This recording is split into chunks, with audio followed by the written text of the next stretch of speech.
বা এই কোমর থেকে পায়ের এখানে যদি টান দেয়, তখন একটা ব্যায়াম আছে, সেই ব্যায়ামটা যদি চটজলদি করা যায় তাহলে কমে যাবে।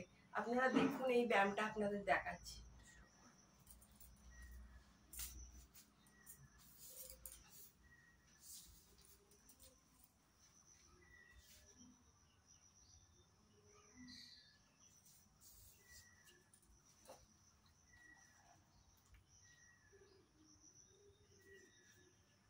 এটা 5 বার করতে হবে আস্তে আস্তে। তারপরে এই ব্যায়ামটা একটু করবেন। ফার্স্ট ডান দিকটা তুলতে হবে, এইভাবে ঠেকাতে হবে পেটের সঙ্গে, তারপর নামাতে হবে, আবার একটা পা তুলতে হবে, তুলে আবার পেটের সঙ্গে লাগাতে হবে। এইভাবে যদি 3 বার করে 5 বার সেট করা যায়, তাহলে ব্যথাটা খুব তাড়াতাড়ি রিলিফ পাওয়া যায়।